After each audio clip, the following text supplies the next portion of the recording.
সকলো বস্তু অস্থায়ী আমি অবলম্বন কৰিবলৈ কিবা স্থায়ী বস্তু আছেনে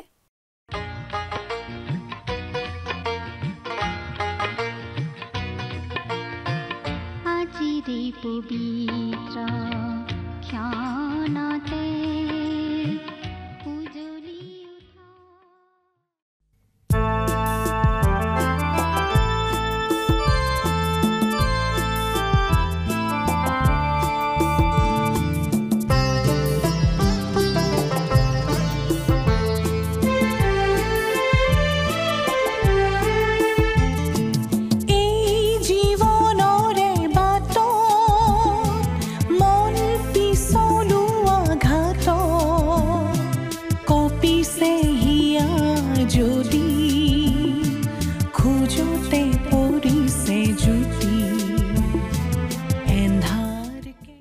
নমস্কাৰ আমাৰ ভক্তিবচন অনুষ্ঠানলৈ আপোনাক পুনৰবাৰ স্বাগতম জনাইছো খ্ৰীষ্টীয় বিশ্বাসী লোকসকলৰ বাবে বিশেষভাৱে প্ৰস্তুত কৰা এই ভক্তিবচন অনুষ্ঠানটো হৈছে বাইবেল অধ্যয়নৰ ধাৰাবাহিক অসমীয়া অনুষ্ঠান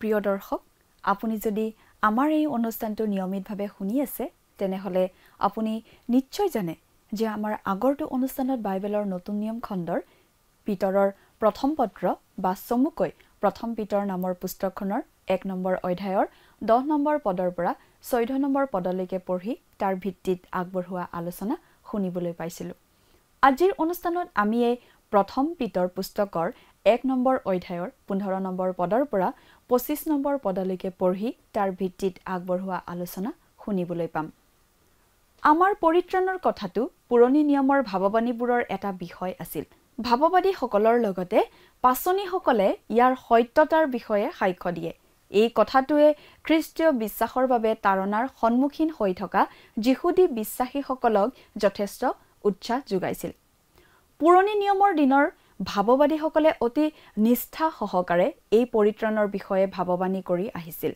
ভাৱবাদীসকলে বিশেষভাৱে কৈছিল খ্ৰীষ্টৰ দুখ ভোগৰ কথা আৰু ঈশ্বৰৰ অনুগ্ৰহৰ কথা আৰু আহিবলগীয়া গৌৰৱ মহিমাৰ কথাও ভাৱবাদীসকলে লিখিছিল খ্ৰীষ্টীয় বিশ্বাসী হিচাপে এই পৃথিৱীত জীয়াই থাকোতে নানা ধৰণৰ দুখ কষ্টৰ মাজেৰে পাৰ হ'ব লগা হয় খ্ৰীষ্টীয় বিশ্বাসী হিচাপে আমি এই জগতত কেনেদৰে বাস কৰি থাকো সেইটো এটা গুৰুত্বপূৰ্ণ কথা প্ৰতিজন খ্ৰীষ্টীয় বিশ্বাসীয়ে এটা পৰিৱৰ্তিত জীৱন কটাব লাগে বুলি বাইবেলত কোৱা হৈছে আৰু সেই পৰিৱৰ্তন আমাৰ জীৱনত আনিব ঈশ্বৰৰ বাক্যই ঈশ্বৰে আমাক দুখ ক্লেশৰ মাজেৰে পাৰ হ'বলৈ দিয়াৰ এটা কাৰণ হৈছে এই যে তেওঁ আমাক তেওঁৰ পৰিকল্পনা মতে গঢ় দি থাকিব বিচাৰে সেয়েহে দুখ ক্লেশৰ সময়বোৰতো আমি তেওঁৰ প্ৰতি বাধ্য হৈ চলিব লাগে আমি ঈশ্বৰৰ বাক্য কেৱল শুনোতা মাথোন নহয় পালন কৰোতা হ'ব লাগে বুলি জাকুবেও লিখিছে কেতিয়াবা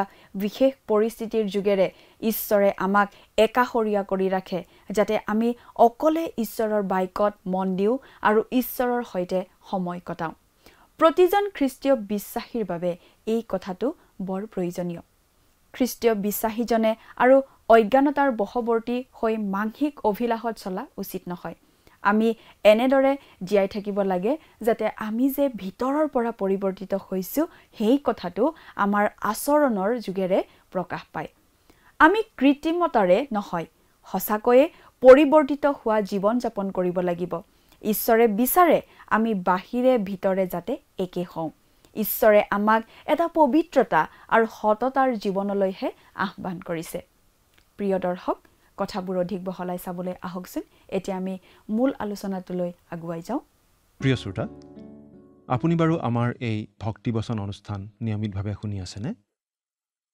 আমি বাৰু এতিয়া কি অধ্যয়ন কৰি আছো আপোনাৰ মনত আছেনে আমি আজি কিছুদিন ধৰি বাইবেলৰ নতুন নিয়ম খণ্ডৰ পিতৰৰ প্ৰথম পত্ৰ বা চমুকৈ প্ৰথম পিতৰ নামৰ পুস্তকখন অধ্যয়ন কৰি আছো নহয়নে বাৰু আপুনি যদি আমাৰ আগৰ অনুষ্ঠানটো শুনিছিল তেনেহলে আপোনাৰ নিশ্চয় মনত আছে যে আমি যোৱা অনুষ্ঠানত এই প্ৰথম পিতৰ পুস্তকখনৰ প্ৰথম অধ্যায়ৰ 14 নম্বৰ পদলৈকে পঢ়ি আমাৰ আলোচনা আগবঢ়াইছিলোঁ গতিকে আজিৰ অনুষ্ঠানত আমি এই প্ৰথম পিতৰ পুস্তকখনৰ প্ৰথম অধ্যায়ৰ 15 নম্বৰ পদৰ পৰা আমাৰ আলোচনা আৰম্ভ কৰিম।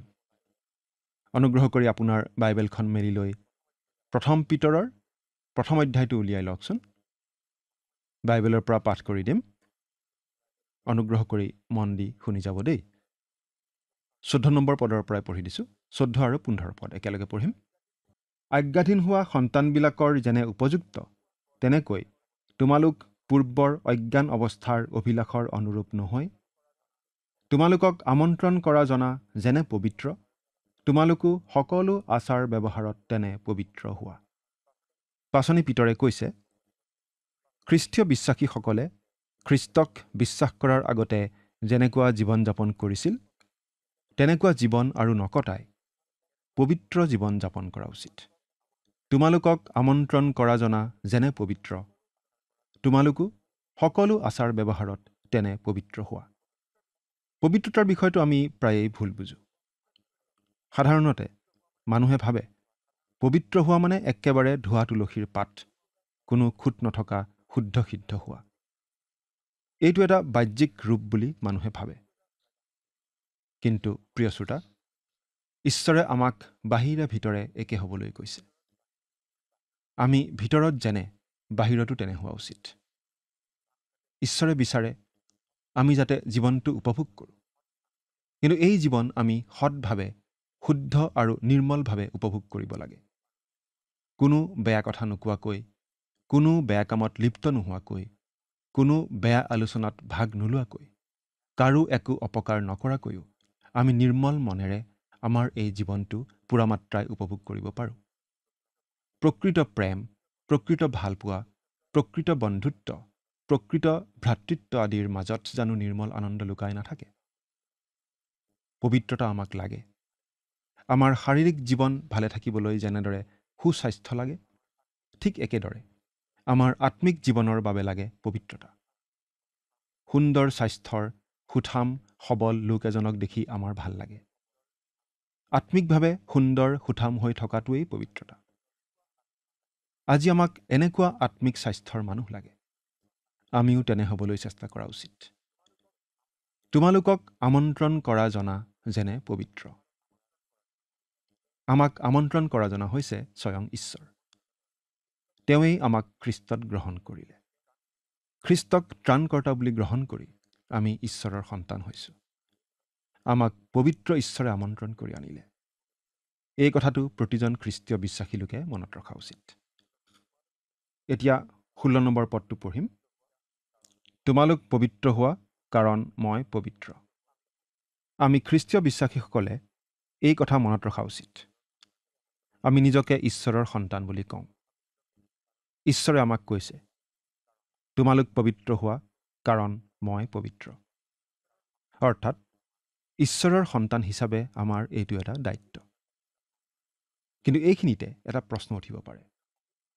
আমি ঈশ্বৰৰ নিচিনা সম্পূৰ্ণ নিষ্পাপ, সম্পূৰ্ণ শুদ্ধ সিদ্ধ পবিত্ৰ হ'ব লাগিবনে? বা হোৱাটো সম্ভৱনে? আমি এই কথাটো স্বীকাৰ কৰিবই লাগিব যে ঈশ্বৰ সম্পূৰ্ণ পবিত্ৰ, সম্পূৰ্ণ শুদ্ধ সিদ্ধ। কিন্তু এই জগতত থকালৈকে আমি কেতিয়াও তেওঁৰ সমান পবিত্ৰ হ'ব নোৱাৰোঁ। আমি তেনেকুৱা মানুহ আজিলৈকে লগ পোৱা নাই, যিজন ঈশ্বৰৰ নিচিনা পবিত্ৰ, কোনো খুঁত নথকা শুদ্ধ সিদ্ধ লোক। তেনেহ'লে আমাক ঈশ্বৰৰ নিচিনা পবিত্ৰ হ'বলৈ কোৱা মানে কি বাৰু? আমি ঈশ্বৰৰ নিচিনা সম্পূৰ্ণ শুদ্ধ সিদ্ধ হ'ব নোৱাৰিলেও আমি কিন্তু সদায় আত্মিকভাৱে বৃদ্ধি পাবলৈ চেষ্টা কৰি থকা উচিত। কেঁচুৱা এটা দেখিলে আমাৰ মৰম লাগে, কিন্তু 10 বছৰ পাছতো কেঁচুৱাটো কেঁচুৱা হৈ থাকিলে আমাৰ বেজাৰ লাগিব, পুতৌ হ'ব। খ্ৰীষ্টীয় বিশ্বাসী হিচাপেও আমি আত্মিকভাৱে বৃদ্ধি পাই থাকিব লাগে। আত্মিক দিশত পৰিপক্ক হ'বলৈ যত্নপৰ হৈ থাকিব লাগে। এনে বৃদ্ধি কেনেদৰে সম্ভৱ বাৰু? আত্মিক বৃদ্ধি সম্ভৱ হয় ঈশ্বৰৰ বাক্যৰ দ্বাৰাহে। নিয়মিতভাৱে ঈশ্বৰৰ বাক্য অধ্যয়ন কৰি থকাটো অত্যন্ত প্ৰয়োজনীয় কথা। আমি সম্পূৰ্ণৰূপে ঈশ্বৰৰ নিচিনা হ'ব নোৱাৰিব পাৰোঁ, কিন্তু সেই বুলি আমি চেষ্টা বা ইচ্ছা নকৰাকৈ থকা উচিত নহয়। আমি সদায় পবিত্ৰতা অৰ্জন কৰিবলৈ ইচ্ছা কৰা উচিত, চেষ্টা কৰা উচিত। এতিয়া 17 নম্বৰ পদটো পঢ়ি দিছোঁ। আৰু যিজনাই পক্ষপাত নকৰাকৈ প্ৰত্যেকজনৰ কৰ্মৰ দৰে সুধবিচাৰ কৰে। তেওঁক যদি পিতৃ বুলি মাতা, তেন্তে তোমালোকে ভয়েৰে নিজ নিজ প্ৰবাসকাল নিয়াবা। আৰু যিজনাই পক্ষপাত নকৰাকৈ, ঈশ্বৰে পক্ষপাত নকৰে, কাৰো মুখ নাচায়। তেওঁ যি বিচাৰ কৰে সম্পূৰ্ণ ন্যায় বিচাৰ কৰে। তেওঁ কাৰোবাক বেছি ভাল পায়, কাৰোবাক কম ভাল পায়, তেনেকুৱা নহয়। তেওঁ প্ৰতিজন খ্ৰীষ্টীয় বিশ্বাসীৰ কৰ্মৰ বিচাৰ কৰিব, সম্পূৰ্ণ শুদ্ধভাৱে, সম্পূৰ্ণ উচিত ৰূপে। অৱশ্যে এই বিচাৰটো আমাৰ পৰিত্ৰাণৰ সৈতে জড়িত নহয়। আমি আমাৰ কৰ্মৰ দ্বাৰা পৰিত্ৰাণ অৰ্জন নকৰোঁ, কৰিব নোৱাৰোঁ। আমি পৰিত্ৰাণ লাভ কৰোঁ ঈশ্বৰৰ অনুগ্ৰহত সম্পূৰ্ণ বিনামূলীয়া দান হিচাপে প্ৰভু যীশুক বিশ্বাস কৰি ত্ৰাণকৰ্তা বুলি গ্ৰহণ কৰাৰ দ্বাৰা। কিন্তু খ্ৰীষ্টীয় বিশ্বাসী হিচাপে আমি পৰিত্ৰাণ লাভ কৰাৰ পাছত এই পৃথিৱীত আমি কেনেদৰে জীৱন কটাওঁ, সেই সকলো ঈশ্বৰে বিচাৰ কৰিব। পৰিত্ৰাণ পোৱা লোক হিচাপে আমি স্বৰ্গৰ অনন্ত জীৱনৰ অধিকাৰী হ'ম ঠিকেই। কিন্তু খ্ৰীষ্টীয় বিশ্বাসী হিচাপে জীৱনকালত আমি কি কি কৰিলোঁ তাৰ ভিত্তিত ঈশ্বৰে আমাক পুৰস্কাৰ দিব নাইবা তিৰস্কাৰ কৰিব। এই কাম কিন্তু তেওঁ কোনো পক্ষপাত নকৰাকৈ সম্পূৰ্ণ ন্যায়সংগতভাৱে কৰিব। এই কথা মনত ৰাখি আমি জীৱনকালতেই সাৱধানে জীৱন কটোৱা উচিত, যাতে পাছত লাজ পাবলগীয়া নহয়। প্ৰিয় শ্ৰোতা, আমি বাহিৰে ৰংচং ভিতৰে কোৱা ভাতৰি হ'ব নালাগে। কিন্তু ভিতৰে বাহিৰে আমাৰ জীৱন এনেকুৱা হ'ব লাগে যাতে ঈশ্বৰ সন্তুষ্ট হয়। আমি মনত ৰখা উচিত, খ্ৰীষ্টৰ শুভবাৰ্তাই পঁচা কাঠত আঁতৰ নছটিয়ায়, কিন্তু খ্ৰীষ্টৰ শুভবাৰ্তাই জীৱনৰ আমূল পৰিৱৰ্তন ঘটায় আৰু তাৰ লগতে আনি দিয়ে ভৱিষ্যতৰ আশা, যি আশা প্ৰভু যীশুৰ পুনৰুত্থানৰ ওপৰত প্ৰতিষ্ঠিত। খ্ৰীষ্টীয় বিশ্বাসীসকলৰ জীৱন জীৱিত ত্ৰাণকৰ্তাৰ পৰা অহা জীৱন, যি জীৱিত ত্ৰাণকৰ্তা এতিয়া স্বৰ্গত পিতৃ ঈশ্বৰৰ সোঁহাতে বহি আছে। আমি প্ৰতিজন খ্ৰীষ্টীয় বিশ্বাসীকেই ভয়েৰে নিজ নিজ প্ৰবাসকাল নিয়াবলৈ ইয়াত কোৱা হৈছে। প্ৰবাসকাল বুলি কিয় কোৱা হৈছে বাৰু? কাৰণ খ্ৰীষ্টীয় বিশ্বাসীসকল আচলতে স্বৰ্গৰহে নাগৰিক বুলি বাইবেলত কোৱা হৈছে। এই পৃথিৱীত আমি আচলতে প্ৰবাসী। খ্ৰীষ্টীয় বিশ্বাসীসকল এই পৃথিৱীৰ নহয়। প্ৰভু যীশুৱে শিষ্যসকলক কৈছিল, তোমালোক জগতৰ নোহোৱা। এৰা, কোনো খ্ৰীষ্টীয় বিশ্বাসীয়েই এই জগতৰ নহয়। গতিকে আমি বাৰু এই জগতক সন্তুষ্ট কৰিবলৈ, জগতৰ মানুহৰ মতে চলিবলৈ কিয় চেষ্টা কৰিব লাগে? খ্ৰীষ্টীয় বিশ্বাসীসকলে জীৱন কটাব লাগে মানুহক সন্তুষ্ট কৰিবলৈ নহয়, কিন্তু স্বৰ্গত থকা পিতৃ ঈশ্বৰক সন্তুষ্ট কৰিবলৈহে। এতিয়া 18 আৰু 19 এই পদ দুটা পঢ়ি দিছোঁ। তোমালোকে জানা যে তোমালোকৰ পূৰ্বপুৰুষৰ পৰা চলি অহা অসাৰ আচাৰ ব্যৱহাৰৰ পৰা তোমালোক সোণ ৰূপ আদি ক্ষয়নীয় বস্তুৰ দ্বাৰাই যে মুক্ত হ'লা, এনে নহয়। নিঘুনি আৰু নিষ্কলংক মেৰ পোৱালী স্বৰূপ খ্ৰীষ্টৰ বহুমূল্য তেজৰ দ্বাৰাইহে মুক্ত হ'লা। তোমালোকে জানা যে পিতৰে বিভিন্ন ঠাইত সিঁচৰতি হৈ থকা যিহুদী খ্ৰীষ্টীয় বিশ্বাসীক এই কথা কৈছিল। কিন্তু আজি আমি প্ৰতিজন খ্ৰীষ্টীয় বিশ্বাসীয়েও জনা উচিত যে আমি মুক্ত হ'লোঁ। এই পদকেইটাত ঈশ্বৰে আমাক পৰিত্ৰাণ দিয়াৰ উদ্দেশ্যৰ কথা প্ৰকাশ পাইছে। আমাক মুক্ত কৰিবলৈ, উদ্ধাৰ কৰিবলৈকে ঈশ্বৰে পৰিত্ৰাণৰ আঁচনি সিদ্ধ কৰিলে। আমাক মুক্ত কৰিবলৈ তেওঁ এটা মূল্য দিবলগীয়া হ'ল। কাৰণ বাইবেলত কোৱা হৈছে, যি প্ৰাণীয়ে পাপ কৰে সি মৰিব। যিহিজকেল 18 অধ্যায় 4 নম্বৰ পদ। এই নিয়মটো ঈশ্বৰে কেতিয়াও নোহোৱা কৰা নাই, কাৰণ ঈশ্বৰ সলনি নহয়, তেওঁৰ আইনৰো সলনি নহয়। তেওঁ কালি আজি সদাকাললৈকে একেই আছে। আজি মানুহৰ মূল্যবোধ সলনি হৈছে, কিন্তু ঈশ্বৰ একেই আছে। ঈশ্বৰৰ আইন একেই আছে। তেওঁ কেতিয়াও সলনি হ'ব নালাগে, কাৰণ তেওঁ ভৱিষ্যতৰ কথা আগতেই জানে। ঈশ্বৰ সলনি নহয়, তেওঁৰ আইন সলনি নহয়, গতিকে পাপৰ বেচ মৃত্যু, এই আইনো একেই আছে। গতিকে যিহেতু মানুহ মাত্ৰেই স্বভাৱতে পাপী, গতিকে সকলো মানুহ আচলতে মৃত্যুদণ্ডৰ যোগ্য। তোমালোকৰ পূৰ্বপুৰুষৰ পৰা চলি অহা অসাৰ আচাৰ ব্যৱহাৰৰ পৰা। এই জীৱনটোৱেই আচলতে অসাৰ, যেতিয়ালৈকে আমি খ্ৰীষ্টৰ দ্বাৰা মুক্ত নহওঁ। খ্ৰীষ্টৰ যোগে যি মুক্তি, সেই মুক্তি লাভ নকৰালৈকে এই মানৱ জীৱন অসাৰ্থক। ঈশ্বৰৰ সৈতে সম্বন্ধ স্থাপন নোহোৱালৈকে মানুহৰ জীৱনৰ কোনো অৰ্থ নাই। কিন্তু মানুহক ঈশ্বৰে মুক্ত কৰিবলৈ নিজে আগবাঢ়ি আহিল। আমাক কোনো ক্ষয়নীয় বস্তুৰ দ্বাৰা মুক্তি দিয়া হোৱা নাই। এই অসাৰ জীৱনৰ বস্তুৰে আমাক মুক্তি দিয়া হোৱা নাই। আচলতে নিজৰ মুক্তিৰ বাবে ঈশ্বৰৰ আগত আগবঢ়াবলৈ মানুহৰ একোৱেই নাই। প্ৰিয় শ্ৰোতা, ঈশ্বৰৰ বাৰু কিবা আকাল আছেনে যিটো আমি পূৰণ কৰিব পাৰোঁ? আচলতে আমি কোনো মানুহেই অপৰিহাৰ্য নহয়। আমি কোনো মানুহেই ক'ব নোৱাৰোঁ যে ঈশ্বৰে আমাৰ অবিহনে কাম কৰিব নোৱাৰে। আমি ঈশ্বৰৰ আগত অতি নগণ্য। আমাক যদি ঈশ্বৰে কিবা কামত ব্যৱহাৰ কৰে, সেয়াও ঈশ্বৰৰ অনুগ্ৰহ মাত্ৰ। আমাক একেবাৰে ব্যৱহাৰ নকৰাকৈও তেওঁ তেওঁৰ কাম কৰি যাব পাৰে। আমি ইমান নগণ্য যে আমি একোৰেই আমাৰ মুক্তি অৰ্জন কৰিব নোৱাৰোঁ।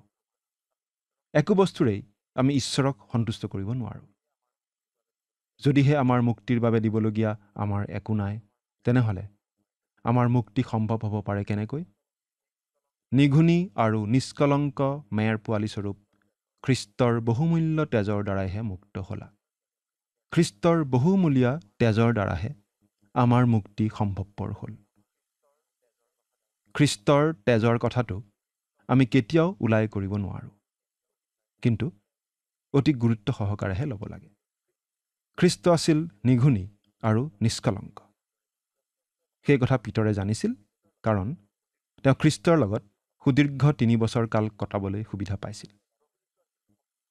প্ৰভু যীশু আছিল সম্পূৰ্ণ নিষ্পাপ পবিত্ৰ, কাৰণ তেওঁ আছিল ঈশপুত্ৰ, স্বয়ং ঈশ্বৰ। তেওঁ আহিছিল মানৱক মুক্তি দিবলৈ। তেওঁৰ বহুমূলীয়া তেজৰ দ্বাৰাই আমি মুক্ত হ'লোঁ। এতিয়া 20 নম্বৰ পদটো আমি পাঠ কৰি দিম। জগত স্থাপনৰ পূৰ্বৰে পৰা তেওঁক আগেয়ে জনা আছিল, কিন্তু কালৰ শেষত তেওঁ তোমালোকৰ নিমিত্তে প্ৰকাশিত হ'ল। খ্ৰীষ্ট স্বয়ং ঈশ্বৰ, তেওঁ অনাদি অনন্ত। জগত স্থাপনৰ আদিৰে পৰা তেওঁ আছে, কিন্তু তেওঁ তেতিয়া আছিল ঈশ্বৰৰ বাক্যৰূপে। কিন্তু এদিন যে তেওঁ মানৱ ৰূপ ধাৰণ কৰি জন্মগ্ৰহণ কৰি এই পৃথিৱীলৈ আহিব, মানুহক মুক্তি দিবলৈ, মানুহৰ পৰিত্ৰাণ কৰিবলৈ, সেই কথাটো জগত স্থাপনৰ পূৰ্বতেই জানিছিল। কিন্তু তেওঁ আমাৰ বাবে এই যুগত প্ৰকাশিত হ'ল। তেওঁ আহিল কাৰণ আমাক এজন ত্ৰাণকৰ্তাৰ প্ৰয়োজন আছিল। আমাক এজন উদ্ধাৰকৰ্তাৰ প্ৰয়োজন আছিল। কিয়নো আমি কোনো মানুহেই নিজে নিজক উদ্ধাৰ কৰিব নোৱাৰোঁ। সেই সামৰ্থ্য আমাৰ কাৰো নাই। সেইবাবে আমাৰ প্ৰত্যেককে এজন ত্ৰাণকৰ্তাৰ প্ৰয়োজন আছিল। আৰু আমাক ত্ৰাণ কৰিবৰ কাৰণেই, আমাক উদ্ধাৰ কৰিবৰ কাৰণেই তেওঁ এই যুগত প্ৰকাশিত হ'ল। কিন্তু তেওঁ যে আহিব, সেই কথা আগতেই নিৰূপণ কৰি থোৱা হৈছিল। কিন্তু আমি এই কথা জনা উচিত যে খ্ৰীষ্টৰ ক্ৰুচটো কোনো দুৰ্ঘটনাৰ স্থানলৈ পঠোৱা এম্বুলেন্সৰ নিচিনা বস্তু নহয়। মানে কোনো ঠাইত যেতিয়া কিবা এটা দুৰ্ঘটনা ঘটে, সেই দুৰ্ঘটনা ঘটা দেখি হঠাতে খবৰ অহাৰ পিছত তালৈ এম্বুলেন্স এখন পঠাই দিয়াৰ নিচিনাকৈ ঈশ্বৰে দুৰ্ঘটনা এটা দেখি প্ৰভু যীশুখ্ৰীষ্টক আমাক উদ্ধাৰ কৰিবলৈ এই পৃথিৱীলৈ পঠাই দিয়া নাছিল। সকলো ঈশ্বৰৰ আঁচনি মতেই ঘটিছিল। আচলতে জগত স্থাপনৰ পূৰ্বৰে পৰা প্ৰভু যীশুখ্ৰীষ্ট ক্ৰুচত হত হৈ আছে। কাৰণ ঈশ্বৰে সকলো সময়তেই জানিছিল যে মানুহক এজন ত্ৰাণকৰ্তাৰ প্ৰয়োজন আৰু মানুহক তেওঁ ইমান প্ৰেম কৰে যে মানুহক উদ্ধাৰ কৰিবলৈ নিজৰ একমাত্ৰ পুত্ৰকেই তেওঁ জগতলৈ পঠালে, যাতে তেওঁত বিশ্বাস স্থাপন কৰি জগতে উদ্ধাৰ পাব পাৰে। ক্ৰুচত হত হ'বৰ কাৰণেই প্ৰভু যীশুখ্ৰীষ্ট এই পৃথিৱীলৈ আহিছিল। তেওঁ আহিছিল, ক্ৰুচত হত হৈছিল, আজিৰ পৰা প্ৰায় 2000 বছৰ আগতে। কিন্তু আমি এই কথা পাহৰি যোৱা উচিত নহ'ব যে জগত স্থাপনৰ পূৰ্বৰেই পৰাই আচলতে প্ৰভু যীশুখ্ৰীষ্ট ক্ৰুচত হত হৈ আছে, কাৰণ ঈশ্বৰৰ পৰিকল্পনাত সেই কথাটো অনাদিকালৰ পৰাই আছিল। প্ৰভু যীশুখ্ৰীষ্ট ক্ৰুচত হত হ'ব লাগিব, মানৱৰ পাপৰ প্ৰায়চিত্ত কৰিব লাগিব তেওঁৰ তেজৰ দ্বাৰাই। এই সকলো কথা ঈশ্বৰৰ আঁচনিত আছিল। ঈশ্বৰৰ আঁচনি মতেই প্ৰভু যীশুখ্ৰীষ্ট এনেদৰে আহিছিল, আৰু সেয়েহে জগত স্থাপনৰ পূৰ্বৰে পৰা তেওঁ ক্ৰুচত হত হৈ আছে বুলি কোৱা হৈছে। এতিয়া আমি পাঠ কৰি দিম 21 নম্বৰ পদটো। ইয়াত এনেদৰে লিখা আছে, তেওঁৰ দ্বাৰায়েই তোমালোক মৃতবিলাকৰ মাজৰ পৰা তেওঁক তোলোতা আৰু গৌৰৱ দিওঁতা ঈশ্বৰৰ বিশ্বাসকাৰী লোক হলা। তাতে তোমালোকৰ বিশ্বাস আৰু আশা ঈশ্বৰতহে হয়। প্ৰিয় শ্ৰোতা, প্ৰভু যীশুখ্ৰীষ্ট মৃতবিলাকৰ মাজৰ পৰা পুনৰুত্থিত হ'ল। তেওঁক পিতৃ ঈশ্বৰে কবৰৰ পৰা তুলিলে। প্ৰভু যীশুখ্ৰীষ্ট আজি কবৰত নাই। প্ৰভু যীশুখ্ৰীষ্টক আজি আমি স্বৰ্গত পিতৃ ঈশ্বৰৰ সোঁহাতে বহি থকা অৱস্থাত দেখা পাওঁ। সকলো গৌৰৱ মহিমা প্ৰভু যীশুকেই দিয়া হৈছে। সেই সকলো প্ৰভু যীশুক দিছে পিতৃ ঈশ্বৰে, আৰু সেই পিতৃ ঈশ্বৰৰ বিশ্বাস আমি পালোঁ প্ৰভু যীশুখ্ৰীষ্টৰ পৰা। প্ৰভু যীশুখ্ৰীষ্টৰ যোগেদিয়েই আমি ঈশ্বৰলৈ আহিব পাৰোঁ। সেয়েহে প্ৰভু যীশুখ্ৰীষ্টই কৈছিল, ময়েই বাট, সত্য আৰু জীৱন। মোৰ যোগেদি নগ'লে কোনো মোৰ পিতৃৰ ওচৰলৈ নাযায়। যোহনে লিখা শুভবাৰ্তা 14 নম্বৰ অধ্যায়ৰ 6 নম্বৰ পদ। তাতে তোমালোকৰ বিশ্বাস আৰু আশা ঈশ্বৰতহে হয়। প্ৰথমতে তেওঁ কৈছিল অনুগ্ৰহ আৰু আশাৰ কথা, আৰু এতিয়া ইয়াত কৈছে বিশ্বাস আৰু আশাৰ কথা।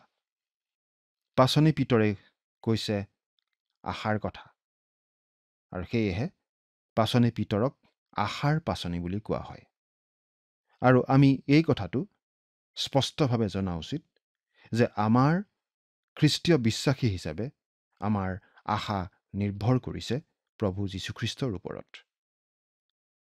প্ৰভু যীশুখ্ৰীষ্ট যে মৃত্যুঞ্জয়ী, তেওঁ যে আমাৰ জীৱন্ত পৰিত্ৰাতা, আমাক লৈ যাবলৈ প্ৰভু যীশুখ্ৰীষ্ট যে এদিন আকৌ আহিব, সেই কথাৰ ওপৰতেই আমাৰ আশা প্ৰতিষ্ঠিত। প্ৰভু যীশুখ্ৰীষ্টই কৰি যোৱা প্ৰতিজ্ঞাৰ ওপৰতেই আমাৰ আশা প্ৰতিষ্ঠিত। ঈশ্বৰৰ জীৱন্ত বাক্যৰ ওপৰতেই আমাৰ আশা প্ৰতিষ্ঠিত। 22 নম্বৰ পদ। তোমালোকে সত্যৰ আজ্ঞাধীনতাৰে অকপট ভাতৃপ্ৰেমৰ অৰ্থে নিজ নিজ জীৱাত্মা সূচী কৰাত হৃদয়ৰ সহিত পৰস্পৰে আগ্ৰহেৰে প্ৰেম কৰা। ঈশ্বৰৰ আত্মাই অতি আচৰিত ধৰণে আমাৰ হৃদয়, আমাৰ বিবেক, আমাৰ অন্তৰ সূচী কৰে, আৰু অতি আচৰিত ধৰণে আমি শত্ৰুকো প্ৰেম কৰিব পৰা হওঁ। এয়া অলৌকিক কথা। ঈশ্বৰেই এই কামটো সম্ভৱ কৰি তোলে। আমি নিজৰ চেষ্টাৰে, আমাৰ মানৱীয় প্ৰকৃতিৰে এই কাম কেতিয়াও কৰিব নোৱাৰোঁ। কিন্তু প্ৰভু যীশুক নিজৰ ত্ৰাণকৰ্তা বুলি বিশ্বাস কৰাৰ পাছত, পবিত্ৰ আত্মাৰে নতুন জন্ম লাভ কৰাৰ পাছত, আমি প্ৰতিজন খ্ৰীষ্টীয় বিশ্বাসীয়ে পৰস্পৰক অকপটভাৱে প্ৰেম কৰিব পৰা হওঁ আৰু কৰা উচিত। আনকি শত্ৰুকো প্ৰেম কৰিব পৰা আমি হোৱা উচিত। 23 নম্বৰ পদ।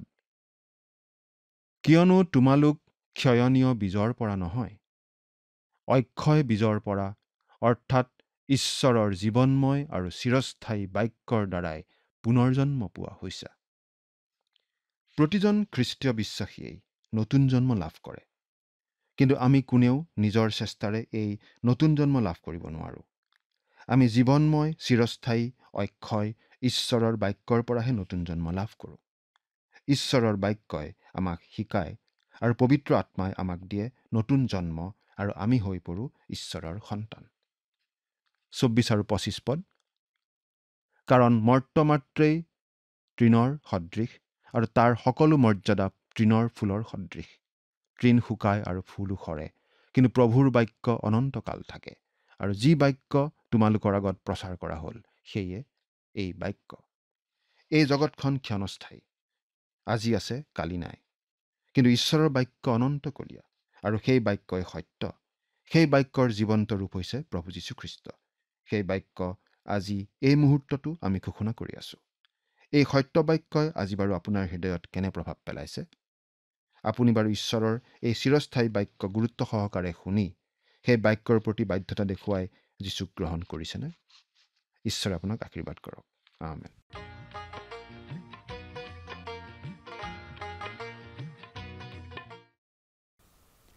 আমি যিমান তেজ মঙহৰ লোক এই জগতত আছোঁ, সকলো আচলতে অস্থায়ী ঘাঁহৰ নিচিনা।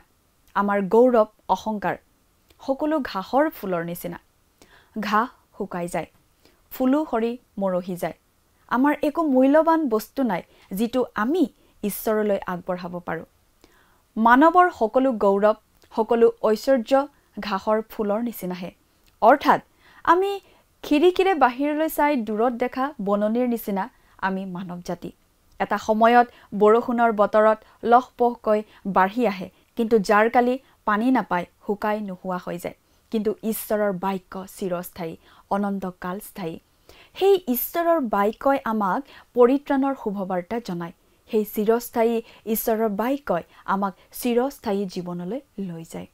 প্ৰিয় দৰ্শক, আজিলৈ আমাৰ অনুষ্ঠানটোৰ ইমানতে সামৰণি মাৰিব বিচাৰিছোঁ।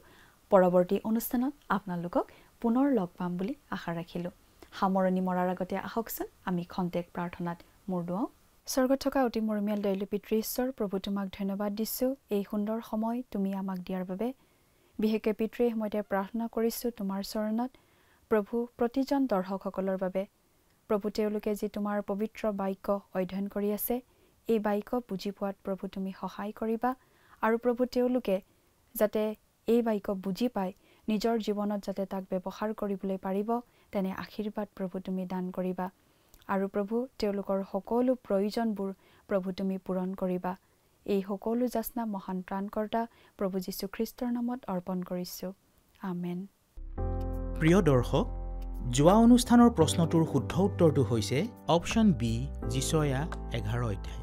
আজিৰ অনুষ্ঠানৰ ওপৰত আধাৰিত প্ৰশ্নটো হৈছে, আজিৰ অনুষ্ঠানত ব্যাখ্যা কৰা মতে আত্মিকভাৱে সুন্দৰ আৰু সুঠাম হৈ থকাটোৱে কি বুজায়? অপশ্যন এ নিৰ্মল, অপশ্যন বি সুচি, অপশ্যন চি বলৱান, অপশ্যন ডি পবিত্ৰতা। দৰ্শক, আজিৰ প্ৰশ্নৰ সঠিক উত্তৰটো অহাকালি সন্ধিয়া 6 বজাৰ আগেয়ে আপোনাৰ নাম আৰু সম্পূৰ্ণ ঠিকনাৰে সৈতে আমালৈ 7429840242 নম্বৰত SMS নাইবা হোৱাটছআপ যোগে প্ৰেৰণ কৰক।